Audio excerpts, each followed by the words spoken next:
Hey, welcome back to the Fortitude Show. It's your co-host, Jake Havron, here alongside my beautiful wife, Emily Ford. And we brought in this guest here today, Raees Mohamed, because we actually got referred to him when we were in a situation that we needed lawyer help.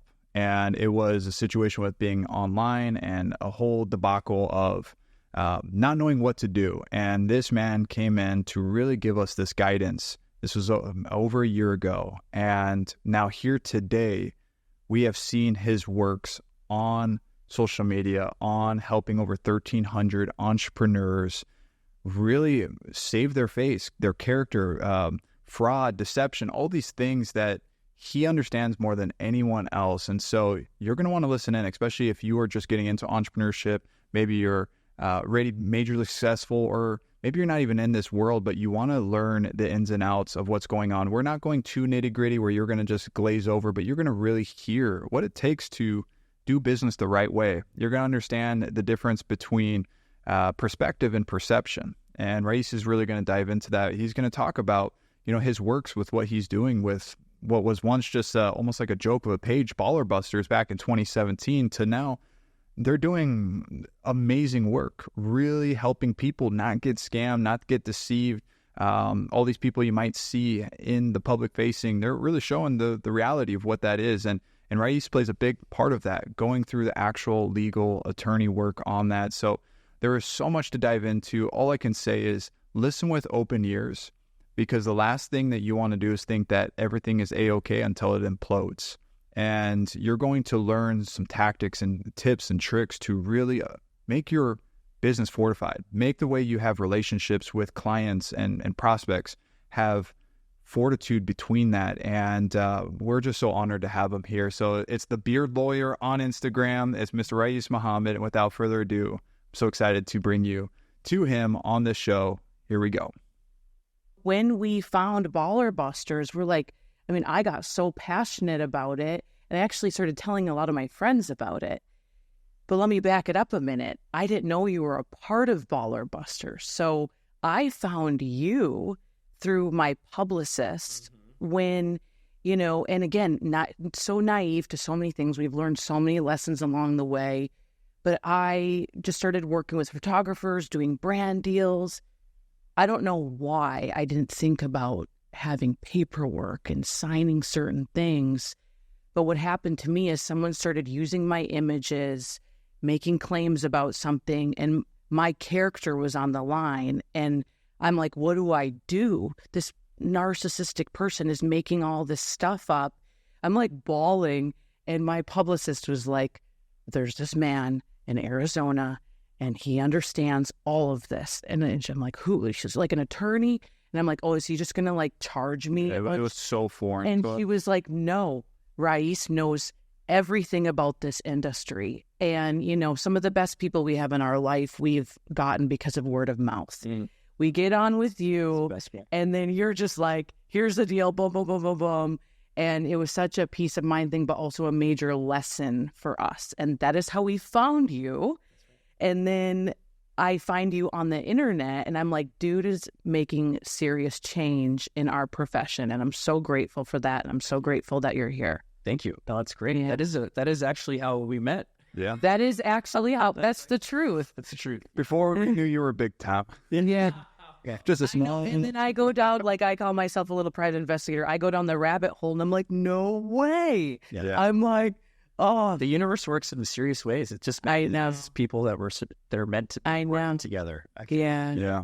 But Baller Busters, you know all about them. You've been following them for a while. So they started as a page in 2017 as a joke, actually. It was supposed to be just satire and something funny.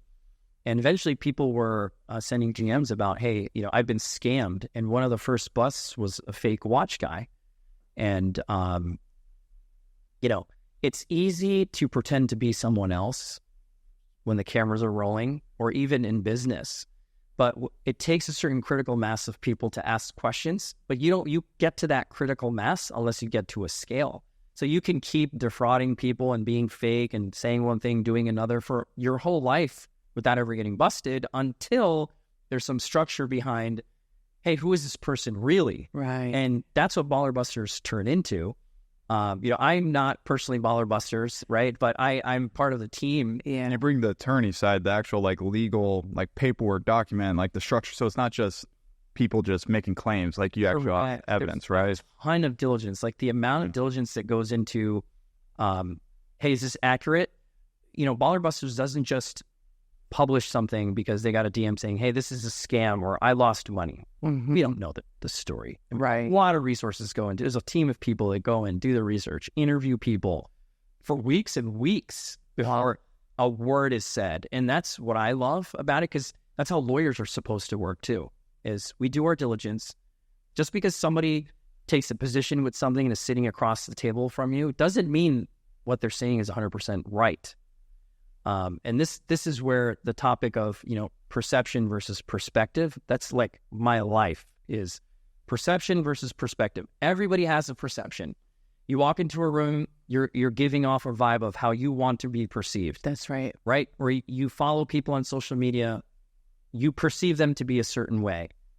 They're standing in front of a Rolls Royce, call it in. They're always traveling, fancy watches, fancy, food and drink, and oh, this person must be successful. You don't know that they're massively in debt. None of their relationships are working out. Their business is awful, but they want you to perceive them to be a certain way, and they're managing that. The perspective is what professionals bring, right? Like you guys, what lawyers bring, what I bring to the table, what Baller Busters brings to the table, which is actually we have receipts.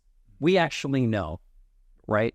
When clients come to me about reputational issues, I'm like, listen, right now what people are seeing is a perspective, is a perception of you, because somebody went online, a troll, and said, you're this way, Jake is this way, Emily is this way, trust me, I have this. We can actually do a more impactful marketing campaign if you want, by actually producing receipts of what's true, because they're managing the truth, they're trickling it, may not even be true at all. And that's where perspective comes in. Like, people call me just to get a legal perspective on something that's happening in their business or launching a business. Mm-hmm. Like you're talking about, like stitching up the paperwork, right? How would you know if you're dealing with people you trust that one time, or a new relationship, a new business relationship comes out and it's totally not the same? Mm-hmm. Like, how would you know, or how would you know what your intellectual property rights are? What images can you use of someone else's? Intellectual property theft is rampant. It needs to be addressed, but you don't have that perspective. Right. You have to talk to a professional who's going to say, hey, did you know that you can actually control this because you're the original creator, you're the author for purposes of copyright law? Like, you actually have leverage here. So, but anyway, Baller Busters and I had an interesting intersection years ago when we met. Like, we're doing the same thing. Like, you need to be a part of the team. So at one point, Baller Busters was getting refunds of almost $250,000 a week for victims of scams. Put that into perspective. For free, no charge, nothing, no publicity. Nobody even knows these numbers. I'm telling you guys on your show. Because the number of e-commerce scams were at that scale. So that's where e-commerce is both sexy and is also very, very weaponized. And these are like the type of scams where it's like they build out an e-com store for you, they promise X amount of income, and we just plug and play. Is that like what you're talking about with the e-com scams? That's the majority? I got pitched for this. Yes, 100%. This is one of them. You got pitched for something like this? That's one of them for sure. And it's the most popular one. Because there's an allure. Again, going back to success. Everybody perceives a success. Like, oh, this guy, has a Ferrari and all the same his jet. Right? How do you get this money? Oh, scalability. I mean, Amazon. You could be an Amazon affiliate, or we could start your Shopify store. It's super easy. You can get products from Alibaba and you can have all this margin. And I'm looking at it just cringing, punching my face. Like, really? You can do that, but nobody knows the story. Like, they might see you and, oh, Emily's so successful. Like, we could do that. Mm-hmm. I have, I'm better on camera, or I'm better on stage, or I'm smarter than her. Mm-hmm. They have no idea what the backstory is. Right. Wow. Yeah. So what I love about what you share here, and we got a lot of things to unpack, is, there's this fine line, but yet a massive gap between people that are entrepreneurial, because it's a very, like, there's a lot of different ways to be entrepreneurial, right? Most of them are solopreneurs in the sense, and there's a low barrier to entrance because that's what it is. You create your own thing. There's real estate, there's network marketing, there's solar, there's any different avenue. Yeah. My question for you is, how do you navigate, especially starting off? Let's say we have an aspiring entrepreneur listening to this.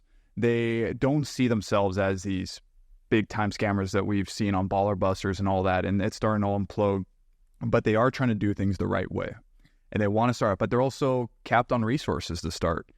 What would be some like guidance as a lawyer yourself to protect themselves, but also do business with integrity, like for someone that's kind of still starting off? Yeah, that's a great question because it has a lot of angles, right? I mean, barriers to entry you can use to your advantage because all you need is, you need this internet connection, and the world is in front of you, right? So for me, it's about passion. Every entrepreneur I've ever worked with, 1,500 founders, right? So far, 14 years of practicing law, one-on-ones with these guys over time. Common element is they're really passionate about something, whatever that something is. It could be sneakers, it could be leather products, it could be beauty, it could be faith, it could be seeking the truth, whatever that is. And it's usually never money. Like 1 to 10% of the time is somebody saying, I'm really passionate about this because it's going to make me a lot of money, because it never works that way. You have to solve a problem. So to go to your original question, if you're an aspiring entrepreneur, what problem are you solving? Like, whose life are you making easier? If you can't answer that question, then you need to stop and sort of reevaluate. Even if you're, flipping sneakers, like, there is a distinct problem to solve. Certain markets, people can't get certain shoes, or you can't hit a certain price point. Maybe you can identify a really nice shoe at a really nice price point because you have knowledge of that industry. You could say, I know that shoe costs $50. I could sell it reasonably, to somebody else for $20, and I got it for $10.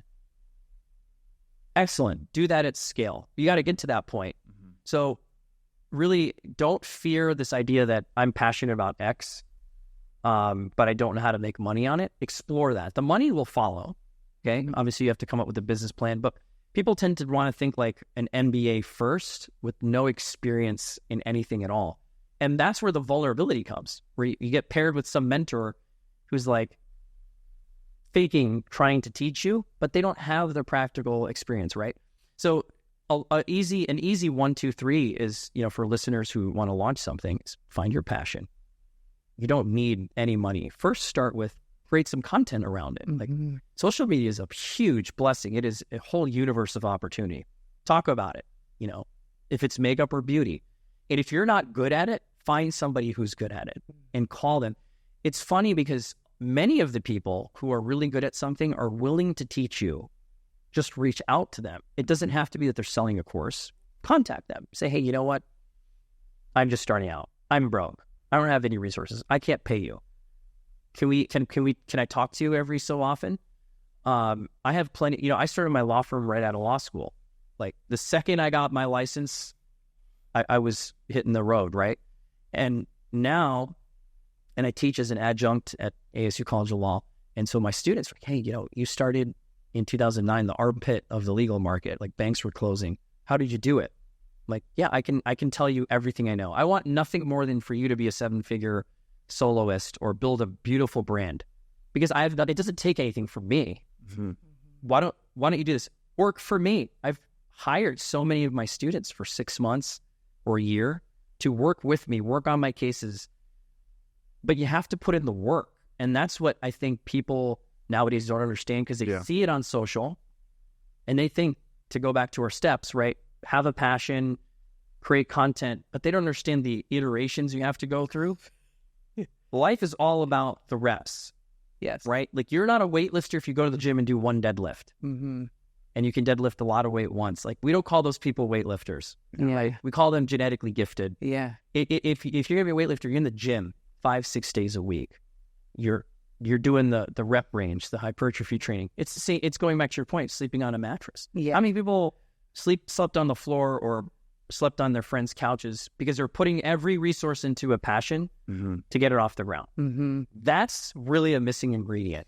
100%. And that's the story that needs to be told more. That's what I feel like, because of going back to perception, I feel like a lot of people paint this beautiful picture of I'm living this life on a yacht, or I work from home, and they're really missing the truth of what it really takes. Oh, this client just returned their product. This is what I'm dealing with today, and I feel like, I teach a lot of personal branding. I'm so passionate about it. When I'm always trying to teach my women, like, yes, teach us what you know when you're an authority in this space, but please bring in the honesty, what you're really going through, the transparency, because at the end of the day, that's what makes you human, and that's what is going to make people really want to do business with you in the long run. And I feel like a lot of people put this facade on, and it's just like they never show their cards. They never tell the realness of what it takes. And that's the problem.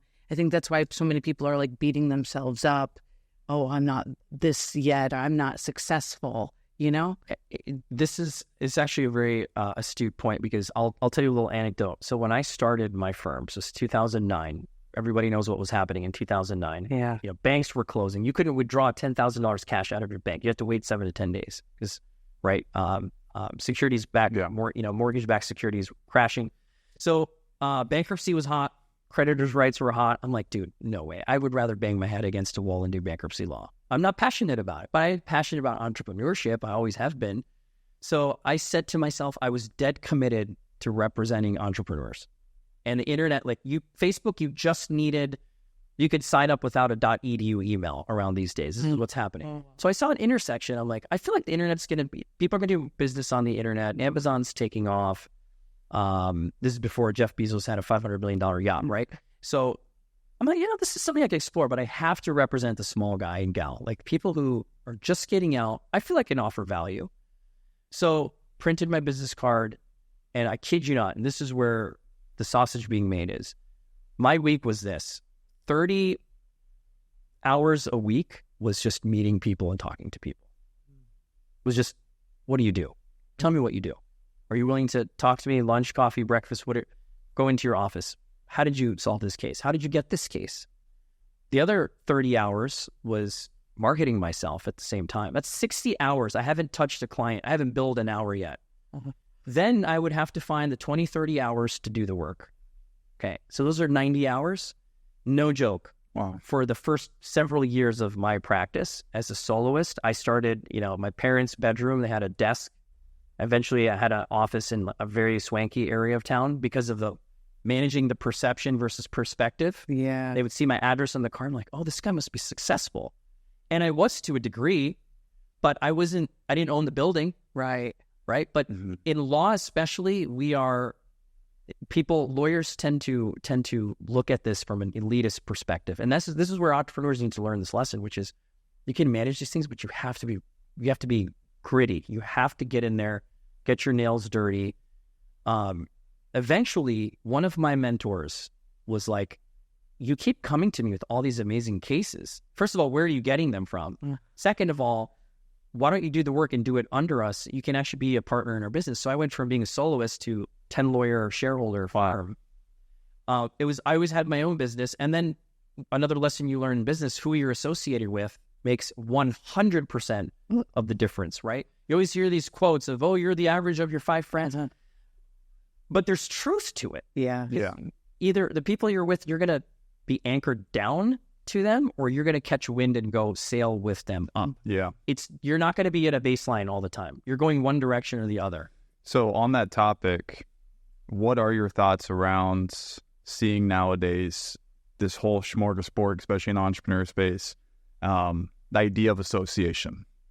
Emily and I, we have conversations many times about really protecting ourselves in that sense, because we've been naive once again in the past. We're like, you know what, whatever it takes. But then when we start to see these people start to get imploded, whether it's through you guys, through just themselves, and we're like, the power of association, how important that is. Just like, what's your take on that, or what have you seen in that entrepreneurial space for that specific reason? This is where it's hard, because you might share a stage with somebody you don't know. This happens to me all the time, and he's trying to protect me. Yeah. And then I don't know. But then as soon as I start to sniff it out, my discernment, I'm like, oh, I see it now. But there's been so many times where I'm like, I didn't know that this person was. And Yeah. Well, here's the catch-22. Especially if you speak on a panel and there's a seminar, right? And some of these people who organize it, you don't really know. They're like, hey, Emily, we love your brand. Come speak. We're putting together an event. You speak with the organizer. You're not speaking with all of the people who are going to speak with you. Right. So you don't really know them. They're a name. Oh, they're great. Okay, it looks all right. But it happens. And so what I tell people is two things. For the creators like you never know. Do some diligence. Like, don't just show up to an event and speak without seeing who am I affiliating with. It's never going to be perfect, but do some diligence. Second thing, people who are watching. For the people who are watching shows on stage, podcasts, panelists, just assume two things. One, they are not aligned at all with their backstory. They just have one common message. Just start with that assumption. There's a common thread. They're not using the same blanket. It's a thread, okay?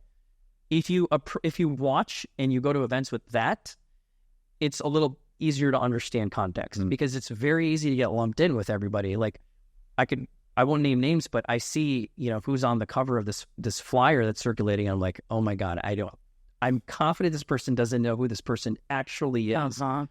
And then the other side, there are clout chasing people all the time. People who just try to be associated with you because they're like, Emily is a successful brand or Jake has a successful brand. I'm kind of a scammer and I know I am. So if I hitch my wagon to you guys, I can improve the optics of my ethics. Again, the perception versus perspective thing. Yeah. And it's so easy to happen, right? I mean, so diligence, people ask me all the time. So my clients, like you have me, you can call me like, hey, do you know anything about this guy or gal or this brand? Because they are chasing us pretty hard, or we got invited to speak at an event and we don't want to be associated with, evil folks scamming people. What do you think? I get those calls and I'm happy to have the conversation. It's privileged, right? For us, I can tell you whatever I wanted to do. But people watching and people who are launching, be careful who you associate with. And it's powerful because if you're listening right now, you might be like, well, I'm not in that position that maybe Emily and Jake are, or these other people. But it's like, we wish we would have known sooner this idea of association and how powerful it is. Because if you truly are playing a long game in this world and you want to create real impact and not just make success for your own self and play short game, you have to look over the length of decades. Not just a few years. Right. Because a few years, you're like, oh yeah, I could go into that event. I'm with all these other great people. Oh, shady, whatever. I'm still going to get like massive exposure. It's like, is that worth it in the long game? And at first, we didn't even think about that. It was just ignorance. We just didn't know. But the moment we really got clear of like, well, there's a lot of corruption. There's a lot of deception. And we want to really make big impact in this world. We have to start saying no to things, even though it could have been a fast track. Yeah. We have opportunities pitched to us about different investments and all the crypto stuff that you've seen in like traders. And because people see that we have influence, and it's exciting to see the potential of what's possible. But it's hard to say no to that. Now we have really good discernment, but we've really been in positions where we're like, oh my gosh, like everyone else is doing it. Why don't we do this? And I think for you listening, and this is so good to have you, Raees, sharing this, is what is the big picture for you? Do you just want to just make a quick buck and maybe screw people over? Then fine, maybe that's your way, but it's not going to last long. But if you really want, like if you're listening right now and you're a faith-driven, purpose-driven leader and you want to create big impact, it's things that like Raees, you're saying right now, which is you got to sometimes say no to those quick opportunities because at the end, it doesn't last. It's it takes wisdom as an entrepreneur that you often don't have unless you live the life and you're a professional and you're launching into something else. But particularly if you're young, you absolutely need to understand that, number one, the big picture brand building thing that you're trying to do. Amazon, I just love this example. Jeff Bezos, once upon a time, there are people alive who had a book delivered to the house by Jeff Bezos. Can you imagine? Yeah. And he believed in his vision. He had his, hatchback or his Honda Accord, whatever he had, because he saw, look, the internet my brand is going to be huge on the internet. I want to scale. I don't just want to sell my wife's books as it so happened to be. I want to be the marketplace. eBay existed at that time. Mm-hmm. He was competing, and he was no one.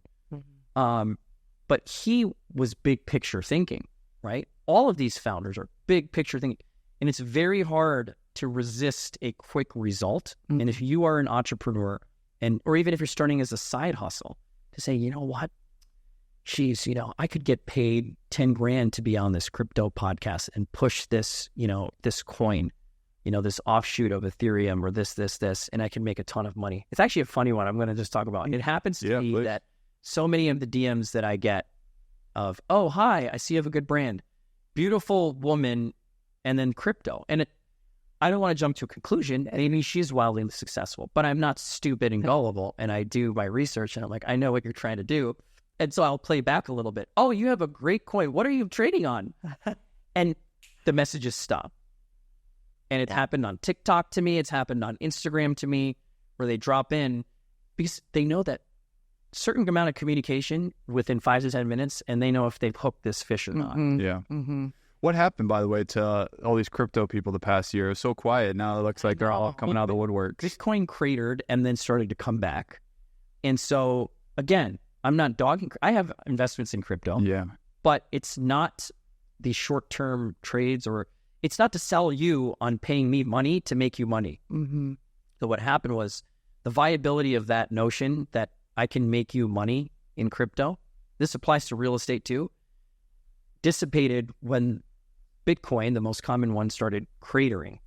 Because now all you had to do is type in BTC into Google and you pulled the veil off of that one. So it's like there's a seesaw effect, right? The more transparency there is in something, the less likely you are to get scammed. On the internet, there's virtually no transparency. Wow. I can DM you, I can say who I am. I can buy 100,000 followers tomorrow.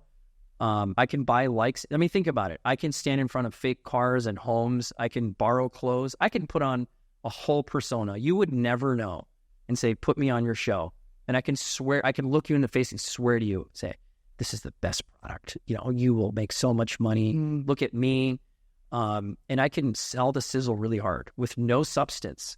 And that's where it's a blessing, but it's also it's more powerful than a nuclear weapon, because I can control what you see, and there can be virtually no substance behind it. And that's why every entrepreneur, to your point, Jake, should think about, what is my long-term, what am I building? What is my brand about? For me, I want to help as many people as possible with these kinds of issues, like online reputation issues, launch a business, start something and be in love with it and grow it. I'm infatuated with it. So let me add to that, because this is interesting. What you just said right there is what a lot of people have the illusion to say as well. A lot of these people you call out, they say they want to help as many people. They say they're going to do whatever it takes. Yep. But where's the fine line?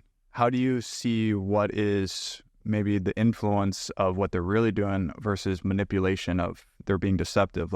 Because what you just said, they would say that as well. 100%. What's the difference? As a matter of fact, before I answer your what's the difference, I'm going to add a layer on top of what you just said. Yeah. Bernie Madoff was one of the most loved guys. And for those that don't know Bernie, just give a little context. Bernie ran the largest scale Ponzi scheme known to planet Earth,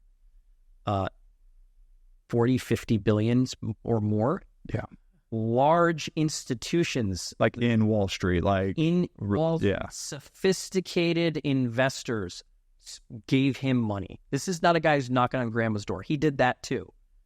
But institutional wealth advisors were scammed by this guy. And he started with again, perception versus perspective, a trading house. He did make money for people, but he became greedy. And he saw that, you know what? I have goodwill currency in my name. People have I've shaken a lot of hands. I've had a lot of dinners. So when I go to, the 1-year-old's birthday party and I meet mom and dad, they know who I am. They will kiss my feet. People have that power, and it's abused, right? It's abused in many forms. It's abused in business, abused in faith, right? But this guy, the sinister, right? At one point, the amount of money that was coming in couldn't justify the paying of returns. Classic Ponzi scheme. And his goodwill was so powerful that when the SEC investigated him twice, the Securities and Exchange Commission is the Ivy League of the Ivy League of the Ivy League prosecutorial people in the country, okay? They didn't see a problem twice with Bernie. And they went in, allegedly. This guy was running a complete smokescreen for years. So what I say to your question is, if they can do it, any Tom, Dick, and Harry could do it at a lesser scale. So you should question everything. Yeah. You know, you should question. Elizabeth Holmes with Theranos is another one for those of you who are listening. It's such a sexy entrepreneurial story, especially for women who don't feel they can be leaders of a publicly traded company. Was she the one that was like kind of like serial killer vibes? Serial killer vibe. She was the one in Time magazine. She always had a black. Yeah, she was looking like Steve Jobs. Yeah, exactly. Yeah, with her voice and everything. And everything about this woman was fake. I can say that sitting here. Everything. She managed her perception extremely well. She was very good at deception. To the point, again, Walgreens got duped. Sophisticated institutional investors who have exited and turned publicly, college startups to publicly traded companies were duped by her. To the point when she was trying to fulfill her contract on the blood testing machine that she said was breakthrough, they were really running it on a standard machine. There was no substance. This is what I'm saying. There's no substance to it. It's a sizzle, and down to the relationship she had to get investor money. I mean, it's disgusting. It makes you sick. Yeah. And yet she was on the cover of every Forbes, Time magazine, every wealth magazine. Oh my word. Like the scale that these people are doing it and did it successfully will blow your mind. But it's because it plays with a certain part of the human, something very visceral, which is a desire to be successful. Yeah. And desire to be associated with success. And so I spend a lot of time counseling people. Like, if you're doing this just because you think you have a quick answer or a quick buck you can make, you're going to hitch your wagon to somebody who's already running down this, you're doing it for the wrong reason. Question it, and question them why they're approaching you with an opportunity. It's hard. There's no magic answer. What would you say on the belief of like values and just the deep integrity of who that person is, like to their core? Like, how does the essence, like, how does that play into that trust factor? Is that relevant? Do you also can get manipulated because people know how to manipulate values? Like, what does that mean to you when you're trying to do business with someone? Yeah, I think the first thing is you have to know that you're being true and you're being ethical to yourself and to your very first customer, right? You have to go out of your way. And the value proposition is if I act with integrity, it will come back to me. Mm-hmm. It always does, right? Every scam eventually gets busted. You just may be on a very bad losing end of it. But my point is you have to operate with ethics from day one. You have to really be seeking value from day one and offering real value from day one. And people now can, again, we talked about some extreme examples of where people can sniff it out, but generally people can sniff it out. Maybe it takes some time. I'll give you examples, right? Going back to the work that you need to do. If I'm late on a deliverable, I need to take a slap from a client. Yeah. If I promised you something by a certain date and I didn't, and it's happened to me. We get busy. We all have personal lives. It's happened to us too. Yeah. You have to get slapped a little bit. Entrepreneurs, many of them who want to be the Instagram lifestyle, they can't handle it. Because to them, it's like, well, to be successful, I have to have grit and I have to be angry and I have to fight with my client. No, you messed up. Yeah. Just take it on the cheek. Yes. And you will be loved even more. It's powerful. So you spend time apologizing to people. You know what? I'm sorry. I didn't deliver on this. Stay with me. I'll refund you some money or all of it. I'll still finish the job. Yeah. Yeah. Like I've worked with like contractors on renovation projects in real estate where that happens. Like, dude, we're running behind, or the cost or this plumbing issue. But they own it and they're transparent. And that's where transparency and entrepreneurship will take you very, very far. Yes, it will. And it's powerful you bring that up because we'll be the first to say we've had situations where the deliverables haven't been met on the time. You hit it on the head. And, as much as you want to create justification, you have to look at it in their point of view and be like, they didn't get it met. And, it's that fact of you messed up, but fix it and create a solution so it doesn't happen moving forward, right? Like, That's right. And I just want you to touch in this point of, because you have some big name people on Baller Busters you're exposing right now. And you talk about, well, because you highlight their past. And it's important for us to see the past, especially when it's corruptive and deceitful. And they're like, in court sharing things that they've done wrong. But people would say, well, don't judge people in the past because there's second chance, third chance.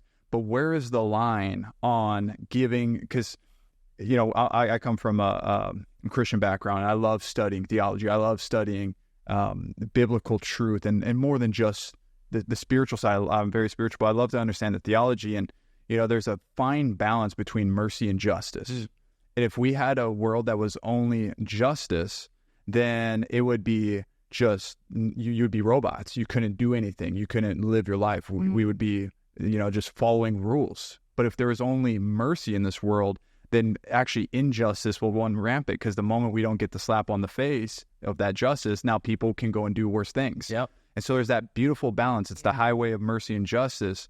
And so when we look at people, we want to have mercy for their past, but if we keep having mercy for them, they will always do injustice moving forward. So in your eyes, where is that line when we see these people? We want to maybe give them a second chance, but they keep doing the same thing over and over again. This is a great question. So in legal theology, we have this concept of rehabilitative justice and punitive justice on two extremes. The rehabilitative would be like, you've heard this, you're guilty, but you're insane, and so you're not going to get prosecuted. We're going to give you therapy and medicate you. That's an example of in contemporary times. And when I was an intern for the AZ Attorney General, I went to these hearings where people did some grotesque things, but they were put in a mental institution, not behind bars in the same way. And so, these are sex crimes, these are murders, but they're insane, and so they're not a standard person. They didn't make decisions. So the justice system, the way we have it, said, we want to punish you, but it's going to be leaning towards rehabilitative versus punishing people. An example is the American dude that went to Singapore many years ago and spray painted a bus stand. He vandalized it. Homeboy got caned. He got whipped in public because you do not do that in Singapore. You don't do it. That's pretty punitive. They didn't try to rehabilitate him. My son, it's okay. Just clean it down. We're like, homeboy, no, we're going to make a public example of you because you do not do that here. And you knew that. Wow. You did it. So my take on it is I appreciate the religious theology, and to go a little spiritual, I really believe in forgiveness. Mm-hmm. I also believe in an ultimate justice, like beyond this life, beyond, like, I believe in an afterlife, and I believe there's justice. I believe in a heaven and hell. And I believe that you do good work. You can ask for forgiveness at any point, right? Like John the Baptist, this story is amazing. Like the concept of baptism, starting over, is something I really believe in. Mm-hmm. The interesting thing is in business, it's different. It's different in business because if I keep stealing from you and I say sorry every time, I'm not an ethical person. Mm-hmm. I don't have integrity, right? And so there is a sort of fight between ultimate justice and afterlife, and then how you conduct yourself with people here. Yeah. And, is that person sincere when they apologize about their past? It's hard as humans to gauge sincerity. Yeah. We're not good at it. We're easily deceived. Yeah. It's not hard. Show me you've changed. It's like you need to do something, especially if you keep screwing people over and it's this trend. Yeah. And, you got to really show me you've changed. And I think if you have high level of emotional intelligence, you can really see that person has changed and they've dropped their ego and there's transparency. But I feel like a lot of people, they hide, they secret keep, and that crushes your soul. It's holding secrets for a long period of time does destroy you. It eats you from inside out. I'll tell you this, to answer your directly your question, it's hard to gauge if somebody's sincerely apologetic. So some of these people on Baller Busters or even on my page that I've talked about, here's the thing that gets me. Without taking a name, if you have this past and it was criminal or you admitted that you've done these things, and then you say, I have changed, and we watch your conduct now, you probably should be wearing a striped white robe with handcuffs, just doing it a different way. Because you publicly declared you changed, yet your actions still show your old past. 100%. 100%. It's like a slap in the face right to the public of 100%. And again, many of these people very good at understanding what's visceral to success to people who want success. Yeah. You hear it in young real estate agents all the time, actually, where you pull up to a home, beautiful home, there's a senior agent, you want to be the person, the gal or the guy to get the listing, $2, $3, $4, $5, $10 million listing. There's an allure. You see there's a nice AMG or a really nice G63 AMG wagon sitting outside. Like, oh, I want that car. It's got the matte black finish. You walk in, the guy's wearing a Patek or the gal has beautiful diamonds on. And there's an allure. Like, what do I need to do to get these listings? And you don't know this person's been doing this for 20, 25 years. Or their dad or mom was successful and has a book of business. But that agent, the senior agent who sees that person pull up in their, purple Saturn with the plastic doors, right? I remember that car. They sold it. They marketed it saying, like, we're super light, and if you got a dent, it bounce back. Yeah. I'm a car guy. I know. I don't be embarrassed. There was a lot worse options for me. But they see the success and they're magnetized by it, and they're in a position to be taken advantage of now, because the senior person's like, oh, I could do whatever. I could tell them, hey, get me 10 leads and I'll give you a commission off of my 6%. If I double end it, I'll give you, 0.5%, 1%. They don't see anything ever. But that person needs to understand that you need to put in the work. It's good to get mentorship, but you also have to identify what you're getting out of this. Yeah. And I think with entrepreneurs, just as much as you have people who are sincere and they want to do things ethically, and they want to work hard, they also have to be cautious of red flags of being taken advantage of. You see it in I represent a lot of fitness influencers, content creators, and people with legit brands. The amount of work these people have put in to get there is unbelievable. You don't see that. You don't know that they were addicted to drugs, or they slept on the street, they were homeless, or they were orphans, or whatever their challenge was that propelled them to an insane work ethic. Right. So it's hard. It is not the things that we're talking about. Notice there's no checkbook. Right. There's no checklist. There's no, let me give you the blueprint. Yeah. The fact of bringing awareness, though, is a huge component, because before seeing Baller Busters and seeing the corruption, deception, we were just ignorant once again. But the awareness is what first then brings discernment. And, what gets my blood boiling is when I see these people that are manipulative. They understand human psychology. They understand, they read all the books on how to create their own culture, right? And then they start to bring in the religion game. Oh, yeah. That's my favorite one. Yeah. And they use God. And they use, and I want to be very clear. Every single person that brings that in, even including ourselves, question what our values are, right? See the fruits that are coming off of our life and see the way that we act day to day. And internally, if you meet us, like question that, like, because we're very bold in our faith, right? So it's the same finding faith is what has healed me and given me tremendous amount of integrity, and has helped me love people more. And if I had nothing, at least I have my relationship with God. And so I build my personal brand of just being real and who I am. That's right.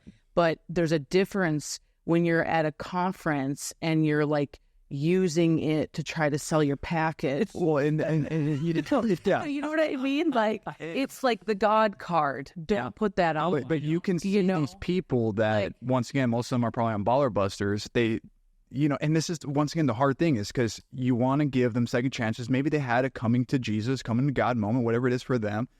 And it's like, I want to have grace, but then you're also like, they're probably using this. And so it's, what I want to ask from you, but I also want to just bring awareness around is be very, like, always ask questions. What is the intent? If they're using the God card, yet you look at their life and they're still living everything against what they're preaching, They're still, being malicious towards other people. They're still swearing like profusely. Their brand speaks ego and significance, yet they're saying I just want to hear your insight on that, because I'm sure you see that all the time, and it really just gets at me, and I have to not let anger control me. But those are the few things that kind of are my pet peeves. But what's your take on that from what you've seen? My belief is that church, synagogue, mosque, whatever, is not a marketplace. It should not be used as a marketplace because you're there for the opposite reason. You're actually there for something that can't be bought or sold, right? So people who sell this notion of come to Jesus but with a checkbook, it doesn't sit well with me. From my ethics, integrity. It's powerful. And I don't think it sits well with religion and spirituality anyway. It's funny. Some of the deepest spiritual people that I know, they have no connection to commercial interest.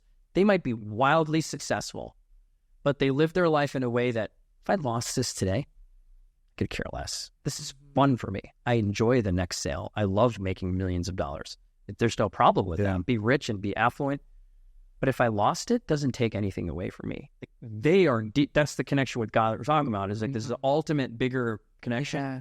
We have a lot of people that admire our speaking abilities because we're speaking, and they ask what does it take and all these things, and maybe we could help package up their speaking, but the actual work, they think that gigs are going to be handed to them, and they don't see, just like what you're saying, and you're constantly like on these calls. They don't see me on calls hours and hours a day.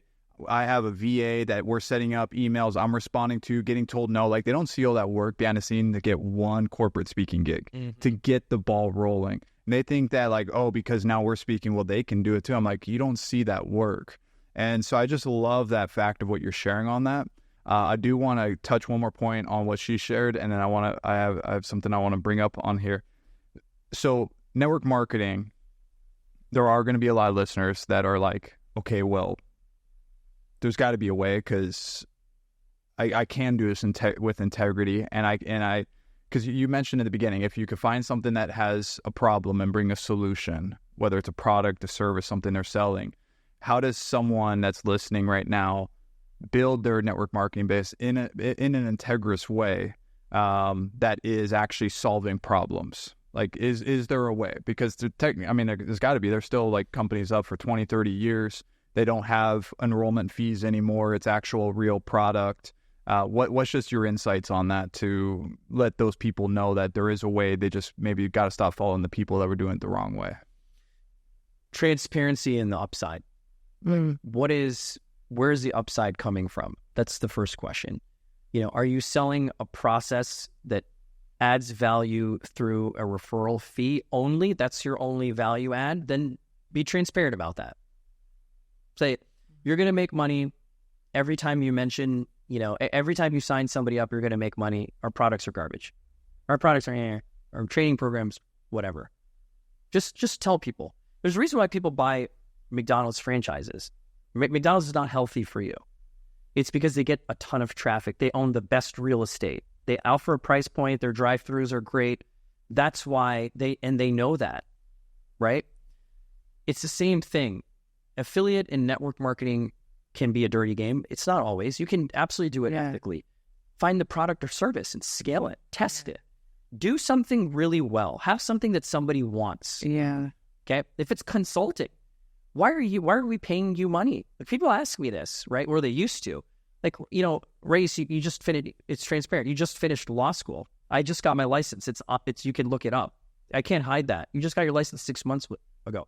Why am I hiring you? I got this question. Mm-hmm. And if you're a new real estate agent, you just got licensed a month or two ago. Why am I going with you? You better have your rebuttal for that. This is real sales now. Good. This is not fake sales. This is real sales. So why am I coming to you? I'll tell you why you're coming to me. I'm one of the lowest price points.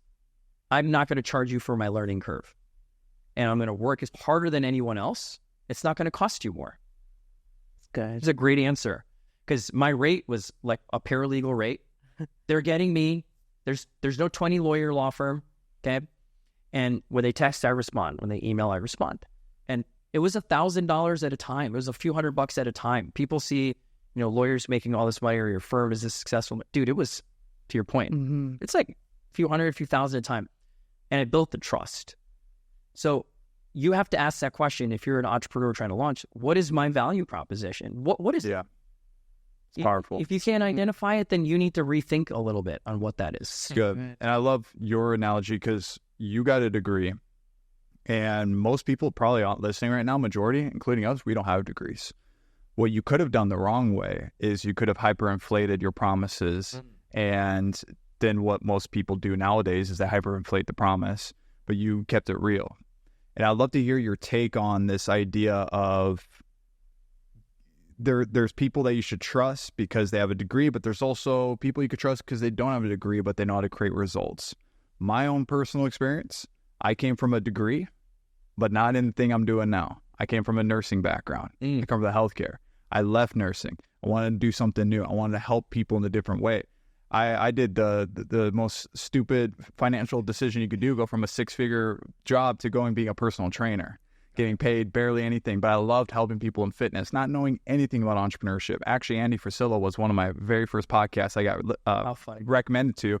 I was like, I hated reading books. I was like, why are you going to recommend me this podcast? It was one of my buddies. And I was like, I don't want to listen to a book. And he's like, it's not a book. It's like people talking. I had no clue what this was. But through getting thrown into the fire as a personal trainer, because I had a health background, I understood. I went and got certified. I had to learn how to be a businessman. I had to learn how to do sales, marketing, and it was only for personal training. Then I cap out, and I'm like max out at 8 people per day. I'm like, how do I help more people? Didn't know. Someone told me about this mentor idea. I thought coaches were free. I played basketball my whole life. Why do I have to pay for a coach? But I was like, I trusted the person that referred, and I actually learned and applied and did what it took and became an online trainer where I was able to help people all over, and they're paying me more, but they're getting more results. And it's like, whoa, I could do it. So I'm learning as I'm going. I'm actually applying what I'm teaching. And it came to a point where then I was, and this is where I'd love to just hear your insight on this, because like my story is not, a lot of people fabricate their stories to make it sound better because everyone's enthralled by a story. If Emily didn't sleep on a mattress and all these things, that would be the biggest con artist type of thing ever, because people love that. But you come to find out, because you've seen this firsthand, people lie about their stories. There's a big, major celeb, influencer, thought leader person you've probably seen.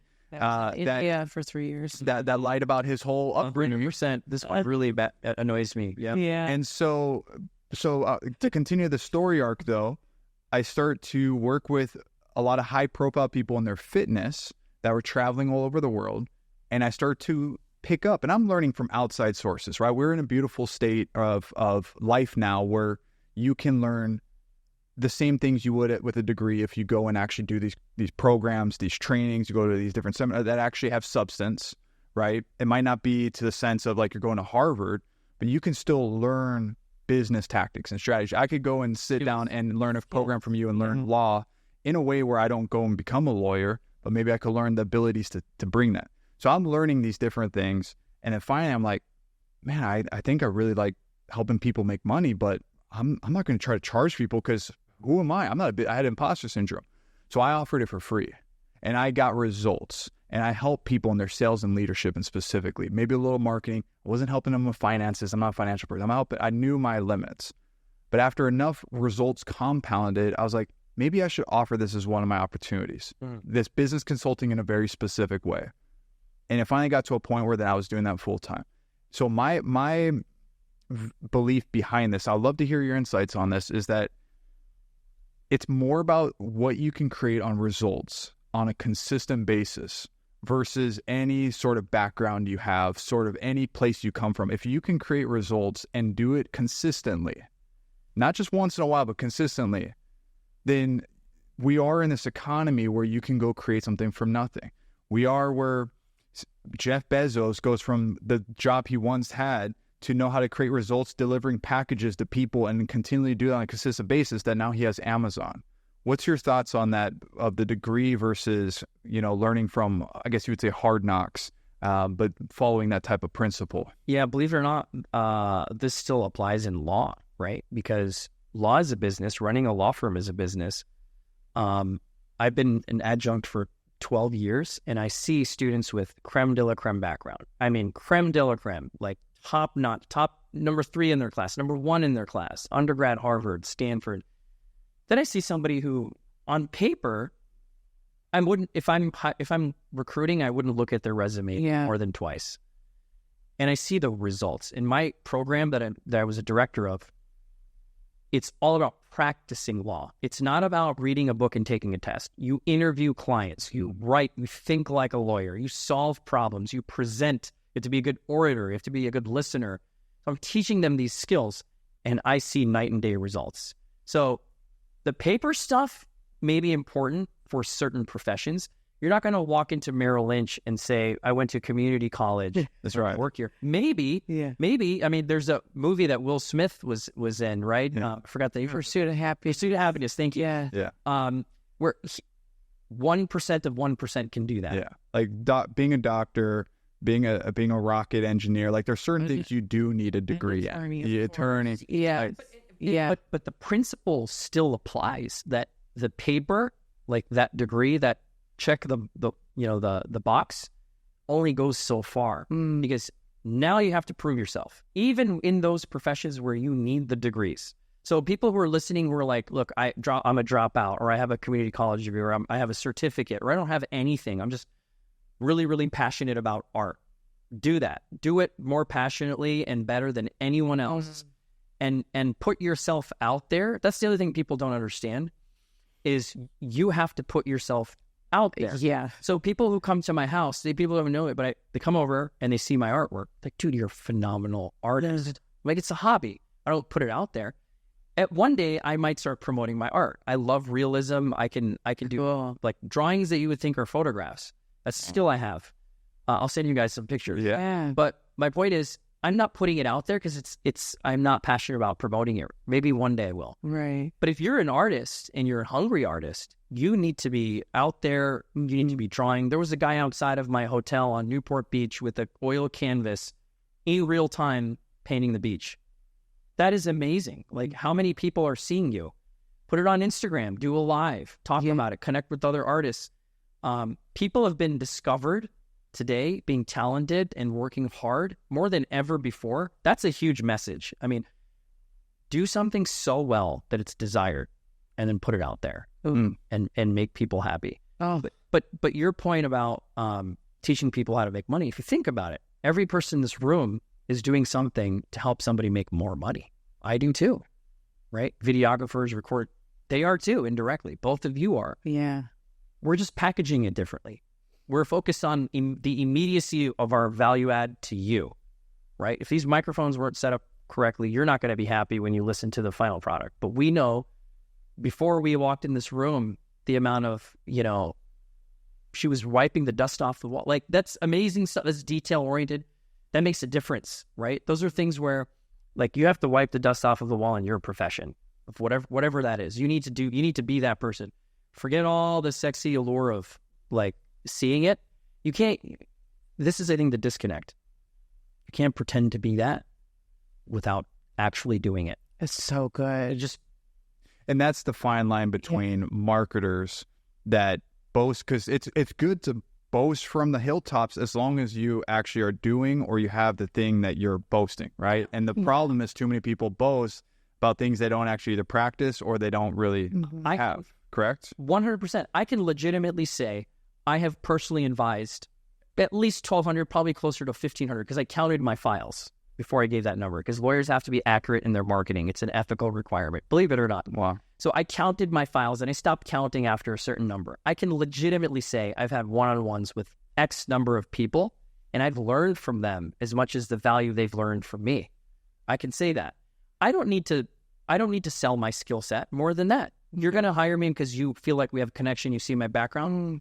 But now, if I'm a good marketer, I can 10x that. Yeah. I can actually say I'm building my brand. I can talk about the knowledge that I have or the skill that I have and offer it at a price point that makes sense for the marketplace. But people want to do that latter part without having done the forward. That's right. Straight up. And it's complete failure. It's like a nice, and for people that are starting off in business, it's like a nice balance where you grow and actually build something, and then you market a little bit above that, but not beyond. But then when you market above, you grow behind that. So it's like almost like this oscillation where you do need a market, but you also need to have substance. You build the substance and you market more.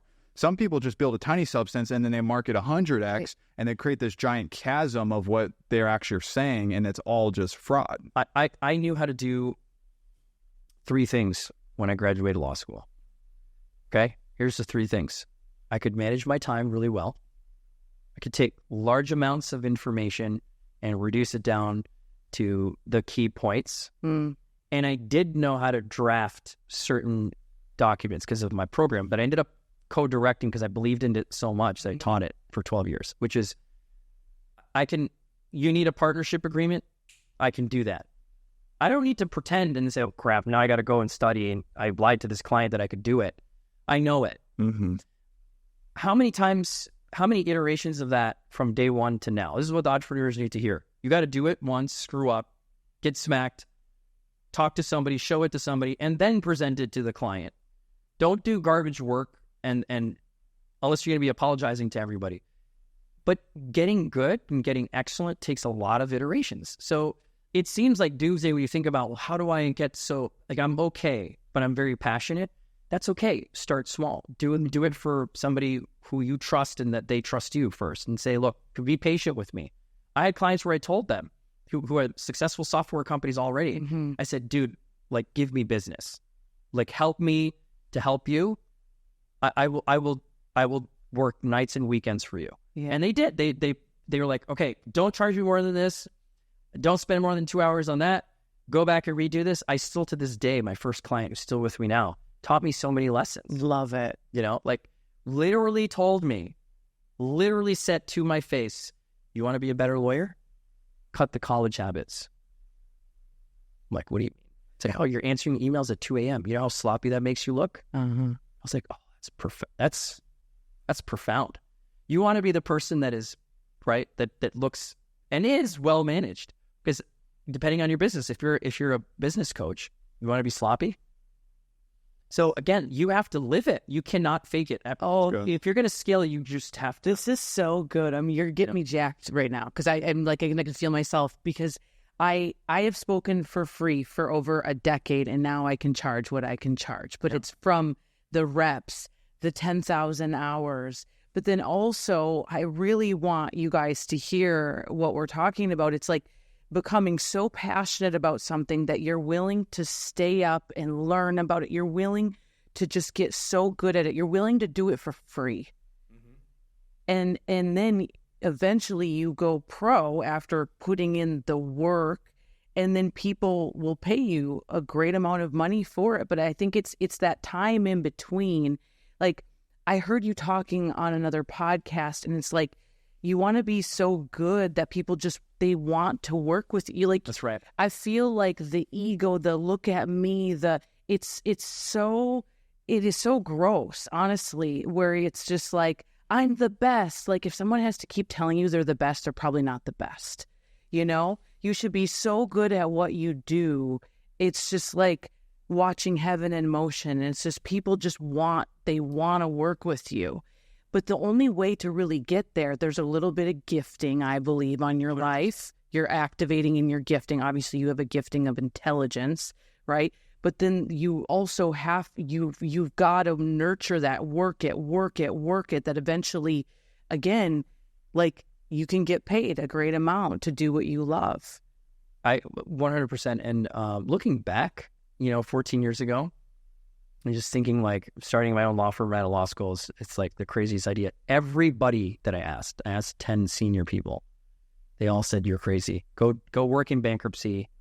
Go get experience. I can't look myself in the mirror every day and say, I'm a bankruptcy lawyer. Yeah. Nothing wrong with that, by the way. Any area of law you want to do it.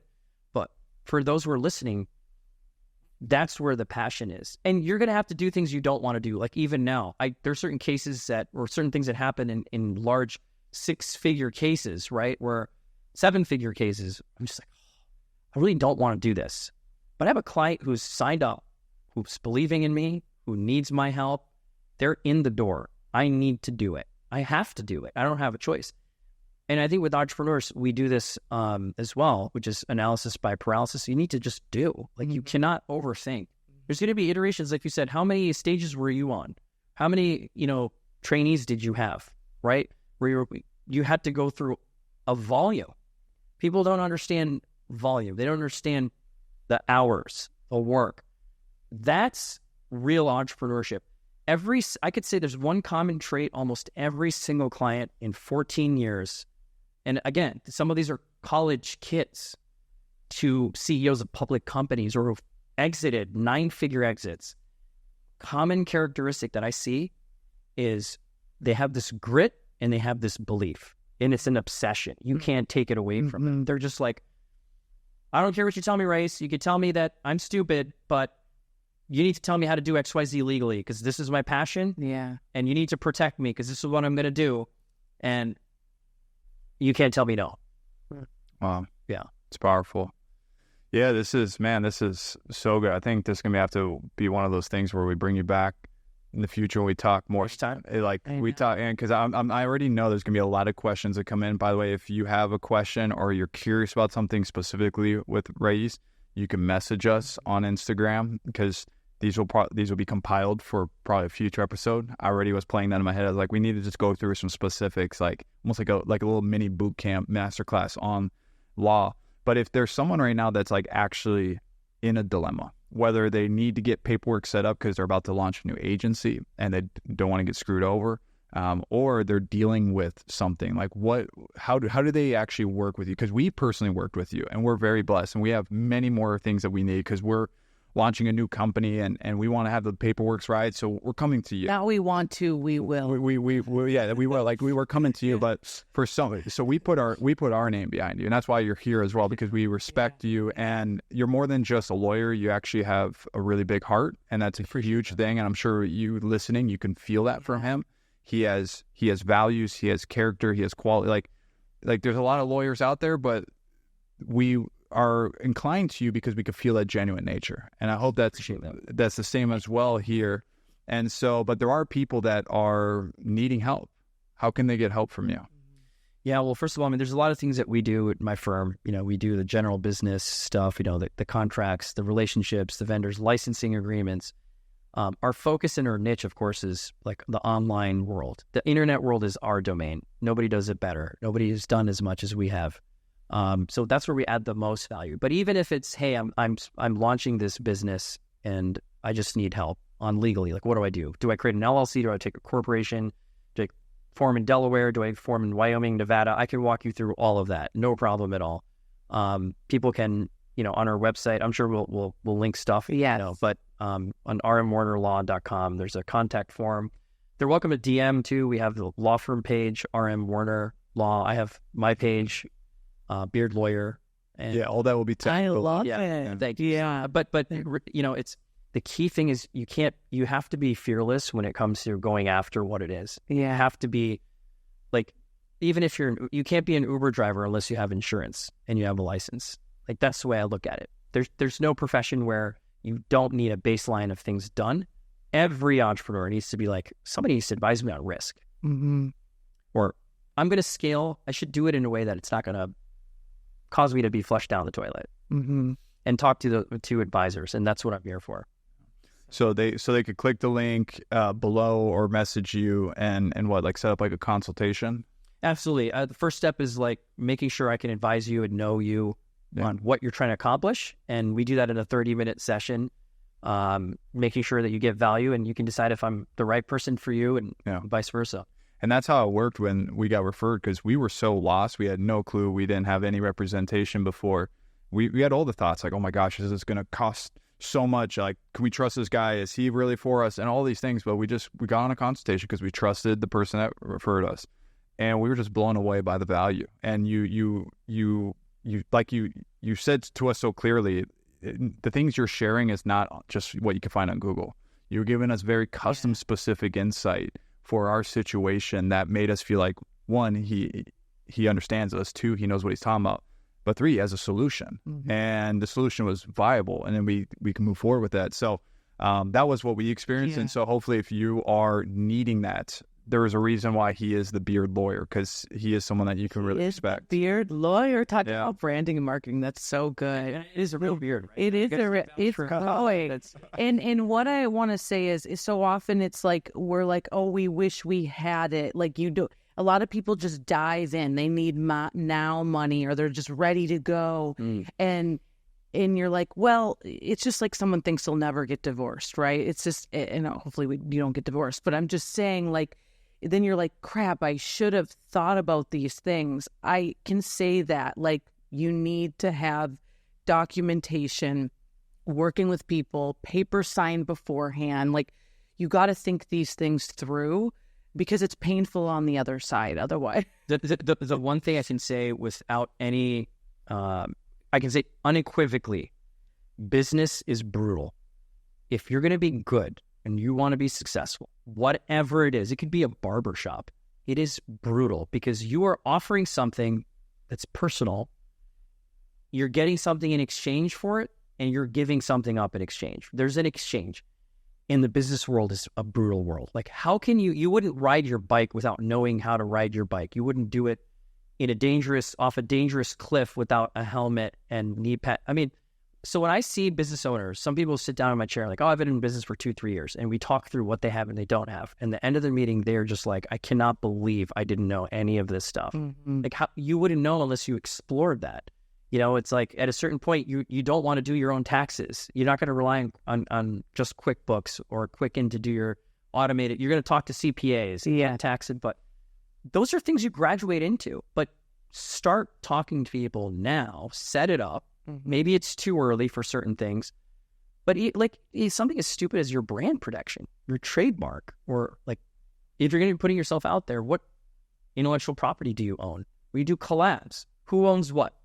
Oh, geez. Most people couldn't tell you. Next episode, we do need to go into that. Of course. Yeah. Wow. Powerful. That's major. Yeah. It's been an honor, my friend. Hey, thanks. I'm glad to be here. Yeah. To come and stay. Yeah. Thank you. I'm happy to be here. No, we acknowledge you. We appreciate you with everything you're doing. You've allowed us to internally grow, to seeing your works publicly make us, even though we don't express it to you, we're like, we need to fix this. We need to update this. We need to grow this. And that's a powerful thing because that's your works working without you even knowing. And it is so internal because you do look at some of the people you're exposing and you're like, is there any part of me in this cluster F? Is there any part of inside of me that because I've been in the echo chamber, that I've just collected this along the way, that maybe I'm acting in a certain way? Like, it's caused me to internally think about things and go, am I doing something that is not right? So that's what you're doing subconsciously. And that's what we need more of, because again, all these people, like, they're getting their information from the loudest guys right now. And not just guys, but the majority of them are guys, okay? They're getting all their information from that echo chamber. Oh, there's some loud fake women and there too. There is loud fake women too. They say they're the best speaker in the world, and they're on like two stages a year. Don't even get me started right now. Anyways, continue. Okay. It's just, okay, I'm not going to go down that road. But that's the echo chamber. So right. They're now breeding these little minions. You're right. And then they're all running around, and then it's this big circle jerk thing. And it's like, I look at my little girl self, who's raised by a single mom, and I was like, how do I create a good life for myself? And how do we make money? And I was so hungry that I was willing to listen to anybody. I didn't know better. I had no idea. I'm like, okay, give me this book, give me to this event. And so this is what happens. People are growing up and they're consuming all this information. And then after a while, after 5-10 years, and they built something, some of it could be completely out of integrity. And we don't have a lot of people saying, this is right, this is wrong, And so again, it's like the loudest boos come from the cheapest seats. Like it's just like, and so that's why we are so passionate about the work you're doing, but it has caused us to look internal and go, are we doing things? Yeah, make changes. Yeah. Like that's the reality is we're not perfect. We're learning, we're growing. Yeah. You have to be humble and say, like, we've had to make changes with how we run business because of what we've seen. And that's, we're okay saying that because I'd question your questioning of us if you always just think we do everything right. You know? It's interesting. I believe that truth creates a reflection point, but also an inflection point, because you're looking at, it's like when you had clients who were overweight or didn't have strength, and you tell them, look, you are 20 pounds overweight, or you are borderline obese. When you tell them that, when they look in the mirror, that is a reflection for them to see the reality. And then they have the inward, how do I change that? I need to talk to Jake. I need to be committed. Or when you're on stage, when you're telling people, I tell this to entrepreneurs all the time, is the truth. When you see these guys, the hustle monkeys, and they're selling the sizzle, and it's like, well, they have all these followers, they get all these comments, they must be right. I'm like, you have no idea what you're talking about. And this is why I feel compelled to talk about it as a lawyer. I'm like, I know this is not only fraud, but this is mass deception at its finest. The people who are hearing it on the periphery, right, like you guys, now you have an inflection like, oh, he's talking about this. We should see if we're doing that. That's the whole point. Yeah. It's less about beating that person up. It's really less about that. It's to inform and educate. Like, what a great example. Yeah. And the thing is, we have such confidence in the way we say it. I won't say anything publicly unless I know the truth. I have receipts. I can document. I'm not going to speculate on someone. I could take my phone out and show you right now the number of DMs I have in my personal page where people are like, you need to expose this person. I'm like, I don't need to do anything. But we get a lot of inquiries. It's always comes down to the truth. Yeah. Wow. Yeah. It's good, man. Yeah, we'll have you back here. There's one final thing. If there's a lot of things we covered, but for that entrepreneur that's getting going, they're figuring out their ways. Maybe they have some momentum behind them, but they're listening right now, and there's one thing you can leave them with to really like just speak to them. What would that be? You have to think everyday do with the long-term result out there. The result is out there. You don't chase results every day. Chase the do, like the iteration. If you are launching a training business, whatever it is, how well trained are you? How well can you articulate your skill set if you're in sales? Like, what are you offering? Fine-tune that every day. Don't chase the result every day. The result could be a week from now, a month from now. That's the most important thing. I want to be the best lawyer in my domain. I'm not a good family law attorney, okay? I'm not a good criminal defense lawyer. I'm not a good patent lawyer. But what I do, no one does it better than I do. That's why people come to me. And I don't need to say that on the speaker. The results show. Who my clients are show.